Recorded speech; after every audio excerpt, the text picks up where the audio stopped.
Hi hello ಎಲ್ಲರಿಗೂ ನಮಸ್ಕಾರ. Welcome back to our YouTube channel. So friends, ಬನ್ನಿ ಇವತ್ತಿನ ರೆಸಿಪಿ ಏನು ಮತ್ತು ಇವತ್ತಿನ ಬ್ಲಾಗ್ನ ಸ್ಟಾರ್ಟ್ ಮಾಡೋಣ. ಸೊ ಬನ್ನಿ, ಇವಾಗ ನಾನಿಲ್ಲಿ ಒಂದು ಮಂಗಳೂರು ಸೌತೆಕಾಯಿನ ತೊಗೊಂಡಿನಿ. ಮಂಗಳೂರು ಸೌತೆಕಾಯಿನೂ ಅಂತಾರೆ ಮತ್ತು ಈ ಕಡೆ ಇದನ್ನ ಬಳ್ಳಾರಿ ಸೌತೆಕಾಯಿನೂ ಅಂತಾರೆ. ಇದ್ರ ಸಾಂಬಾರಂತೂ ಸಿಕ್ಕಾಪಟ್ಟೆ ಟೇಸ್ಟಿಯಾಗಿರುತ್ತೆ. ಇಡ್ಲಿ ಜೊತೆ ತಿಂತಾ ಇದ್ರೆ ಒಳ್ಳೆ ಕಾಂಬಿನೇಷನ್ ಅಂತಲೇ ಹೇಳ್ಬೋದು. ಸೊ ನಾನು ಅರ್ಧ ಬಳ್ಳಾರಿ ಸೌತೆಕಾಯಿನ ತೊಗೊಂಡಿದ್ದೀನಿ. ಸೊ ನಾನು 2 ರಿಂದ 3 ಜನಕ್ಕೆ ಆಗುವಷ್ಟು ಸಾಂಬಾರನ್ನ ಮಾಡ್ತಾಯಿದ್ದೀನಿ. ಸೊ ಅದನ್ನು ಕಟ್ ಮಾಡಿಕೊಂಡು ನೀಟಾಗಿ ತೊಳ್ಕೊಂಡು ಕಟ್ ಮಾಡಿಕೊಂಡು ಒಳಗಿರೋ ಬೀಜ ಎಲ್ಲ ತೆಗಿತಾ ಇದ್ದೀನಿ. ಯಾಕೆಂದರೆ ಬೀಜ ಸ್ವಲ್ಪ ಕೈ ಬರ್ಬೋದು, ಹಾಗಾಗಿ ಒಂದು ಸ್ವಲ್ಪನೂ ಬೀಜ ಹಿಡ್ದಂಗೆ ನಾನು ಕಟ್ ಮಾಡಿಕೊಂಡು ಒಂದು ಬೌಲ್ಗೆ ಹಾಕ್ತಾಯಿದ್ದೀನಿ. ನೀರಿಗೆ ಹಾಕೋದ್ರಿಂದ ಏನಾದರೂ ಸ್ವಲ್ಪನಾದರೂ ಕೈ ಇದ್ದರೆ ಅದೆಲ್ಲ ಬಿಟ್ಕೊಳ್ಳುತ್ತೆ ಅನ್ನೋ ಕಾರಣಕ್ಕೆ. ಸೊ ಈ ಕಡೆ ಒಂದು ಕುಕ್ಕರ್ ತೊಗೊಂಡು ಅದಕ್ಕೆ 1 ಕಪ್ ಆಗುವಷ್ಟು ಬೇಳೆನ ಹಾಕ್ಕೊಂಡು ಕಟ್ ಮಾಡಿ ಇಟ್ಕೊಂಡಿರೋ ಸೌತೆಕಾಯಿನೂ ಕೂಡ ನಾನು ಬೇಳೆ ಜೊತೆಗೆ ಸೇರಿಸ್ಕೊಳ್ತಾ ಇದ್ದೀನಿ. ಸೊ ಇವಾಗ ನಮ್ಮ ಹಳ್ಳಿ ಕಡೆ ಎಲ್ಲ ಏನಂದರೆ ಪಾಲಕ್ ಸಾರು, ಬೇಳೆ ಸಾರು ತಿಂತಿರ್ತಾರೆ. ಸೊ ಈ ರೀತಿ ಡಿಫ್ರೆಂಟ್ ಆಗಿರೋ ಒಂದು ಸಾಂಬಾರನ್ನ ಮಾಡ್ಕೊಂಡು ತಿನ್ನೋದ್ರಿಂದ ಅದ್ರ ರುಚಿ ಇನ್ನೂ ಹೆಚ್ಚು. ಈ ಕಡೆ ನಾನು ಒಂದು ಟೊಮೊಟೊನೂ ಕೂಡ ತೊಗೊಂಡು ಅದನ್ನು ಕಟ್ ಮಾಡಿಕೊಂಡು ಅದೇ ಕುಕ್ಕರಿಗೆ ಸೇರಿಸ್ಕೊಳ್ತಾ ಇದ್ದೀನಿ.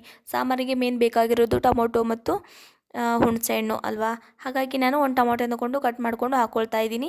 ಸೊ ಹಾಗೆ ಒಂದು ಚಿಕ್ಕ ಮೀಡಿಯಮ್ ಸೈಜ್ ಈರುಳ್ಳಿನ ತೊಗೊಂಡು ಅದನ್ನು ಕೂಡ ನಾನು ದಪ್ಪ ಕಟ್ ಮಾಡಿಕೊಂಡು ಅದೇ ಕುಕ್ಕರಿಗೆ ಸೇರಿಸ್ಕೊಳ್ತಾ ಇದ್ದೀನಿ. ಸೊ ಈರುಳ್ಳಿ ಹಾಕೊಳ್ಳೋದ್ರಿಂದ ಸಾಂಬಾರಂತೂ ತುಂಬ ಟೇಸ್ಟ್ ಬರುತ್ತೆ. ಹಾಗಾಗಿ ಮತ್ತು ಈ ಕಡೆ ನಾನು 1 ಗಡ್ಡೆ ಆಗುವಷ್ಟು ಬೆಳ್ಳುಳ್ಳಿನ ತೊಗೊಂಡು ಅದನ್ನು ಸಿಪ್ಪೆ ತೆಗೆದು ಸಣ್ಣದಾಗಿ ಕಟ್ ಮಾಡಿಕೊಂಡು ಹಾಕ್ಕೊಳ್ತಾ ಇದ್ದೀನಿ. ಸೊ ನಾನು ಇಲ್ಲಿ ಜಜ್ಜಿದ ಎಲ್ಲ ಕಟ್ ಮಾಡ್ಕೊಂಡು ಹಾಕ್ಕೊಳ್ತಾ ಇದ್ದೀನಿ. ಇದರಿಂದ ತುಂಬ ಚೆನ್ನಾಗಿ ಒಳ್ಳೆ ಫ್ಲೇವರ್ ಬರುತ್ತೆ. ಇದ್ರ ಜೊತೆಗೆ ಅರ್ಧ ಟೀ ಸ್ಪೂನ್ ಆಗುವಷ್ಟು ಅರಿಶಿನ ಪುಡಿ ಮತ್ತು ರುಚಿಗೆ ತಕ್ಕಷ್ಟು ಉಪ್ಪನ್ನು ಹಾಕಿ ಅದಕ್ಕೆ ತಕ್ಕಷ್ಟು ನೀರನ್ನು ಹಾಕಿ ನಾನು ಕುಕ್ಕರ್ನ ಕ್ಲೋಸ್ ಮಾಡಿ ಒಂದು ಸುಮಾರು 3 ರಿಂದ 4 ವಿಸಿಲ್ನ ಹಾಕಿ ಕುಕ್ಕರ್ನ ಆಫ್ ಮಾಡ್ತೀನಿ. ಈ ಕಡೆ ಒಂದು ಫ್ಯಾನ್ನ ತೊಗೊಂಡು ಅದಕ್ಕೆ 2 ಟೇಬಲ್ ಸ್ಪೂನ್ ಆಗುವಷ್ಟು ಎಣ್ಣೆನ ಹಾಕಿ ಅದಕ್ಕೆ 1 ಸ್ಪೂನ್ ಆಗುವಷ್ಟು ಕಡಲೆಬೇಳೆ ಮತ್ತು 1 ಟೇಬಲ್ ಸ್ಪೂನ್ ಆಗುವಷ್ಟು ಉದ್ದಿನಬೇಳೆನ ಹಾಕಿ ಸೊ ಅರ್ಧ ಟೀ ಸ್ಪೂನ್ ಆಗುವಷ್ಟು ಜೀರಿಗೆನ ಹಾಕಿ ಅದನ್ನ ಚೆನ್ನಾಗಿ ಸ್ಲಿಮ್ಮಲ್ಲಿ ಇಟ್ಕೊಂಡು ನಾನು ಫ್ರೈ ಮಾಡ್ಕೊಂಡು ತೊಗೋತೀನಿ. ಅದ್ರ ಜೊತೆಗೆ 1 ಕಪ್ ಆಗುವಷ್ಟು ಕಾಯಿ ತುರಿ. ಸೊ ನಾನು ಇಲ್ಲಿ ತುಂಬ ಸ್ಲಿಮ್ಮಲ್ಲಿ ಇಟ್ಕೊಂಡು ಫ್ರೈ ಮಾಡ್ತೀನಿ. ಇದರಿಂದ ಸಾಂಬಾರಿಗೆ ಘಮ ಇನ್ನೂ ಜಾಸ್ತಿ ಆಗುತ್ತೆ. ಹಾಗಾಗಿ ಈ ಕಡೆ ನಾನು ಆಗಲೇ ರುಬ್ಬಿಟ್ಕೊಂಡಿರೋ ಮಸಾಲೆನೆಲ್ಲ ಬೇಳೆಗೆ ಸೇರಿಸ್ಕೊಳ್ತಾ ಇದ್ದೀನಿ. ಸೊ ನೀವು ನೋಡ್ತಿರ್ಬೋದು. ಅದ್ರ ಜೊತೆಗೆ 1 ಸ್ಪೂನ್ ಆಗುವಷ್ಟು ಗರಂ ಮಸಾಲ ಮತ್ತು 1/2 ಸ್ಪೂನ್ ಆಗುವಷ್ಟು ಅಚ್ಕಾರದ ಪುಡಿ ಕೂಡ ಸೇರಿಸ್ಕೊಳ್ತಾ ಇದ್ದೀನಿ. ಎಲ್ಲನೂ ಮತ್ತೊಮ್ಮೆ ಮಿಕ್ಸ್ ಮಾಡಿ ಅದಕ್ಕೆ ನಾನು ಒಂದು ಒಳ್ಳೆ ಒಗ್ಗರಣೆ ಕೊಟ್ಟೆ.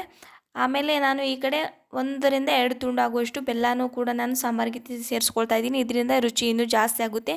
ಜೊತೆಗೆ ಸ್ವಲ್ಪ ಇಂಗು ಮತ್ತು ಸ್ವಲ್ಪ ಸಾಂಬಾರು ಪೌಡ್ರನ್ನ ಹಾಕಿಬಿಟ್ಟು ನಾನು ಇಲ್ಲಿ ಸ್ಟವ್ನ ಆಫ್ ಮಾಡಿ ಸಾಂಬಾರು ಕೆಲಸನ ಮುಗಿಸ್ತೀನಿ.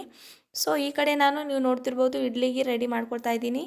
ಸೊ ಎಲ್ಲ ಪಾತ್ರೆಗೂ ಇಡ್ಲಿನ ಹಾಕಿದ್ದೆ. ಆಲ್ರೆಡಿ ನಾನು ನೀರನ್ನ ಬಿಸಿ ಮಾಡೋಕ್ಕೆ ಇಟ್ಕೊಂಡಿದ್ದೀನಿ ಇಡ್ಲಿ ಬೇಯಿಸೋಕ್ಕೆ ಅಂತ. ಸೊ ಇಲ್ಲಿ ನೀವು ನೋಡ್ತಿರ್ಬೋದು ಫ್ರೆಂಡ್ಸ್, ನೀವು ಕೂಡ ಮನೆಯಲ್ಲಿ ಇದೇ ರೀತಿ ಒಂದು ಸಾರಿ ಸಾಂಬಾರನ್ನ ಟ್ರೈ ಮಾಡಿ, ತುಂಬ ರುಚಿಯಾಗಿರುತ್ತೆ. ಇವಾಗ ನೀವು ನೋಡ್ತಿರ್ಬೋದು ಒಂದು ಸುಮಾರು 14 ರಿಂದ 15 ನಿಮಿಷ ನಾನು ಇಲ್ಲಿ ಇಡ್ಲಿನ ಬೇಯಿಸ್ತೀನಿ.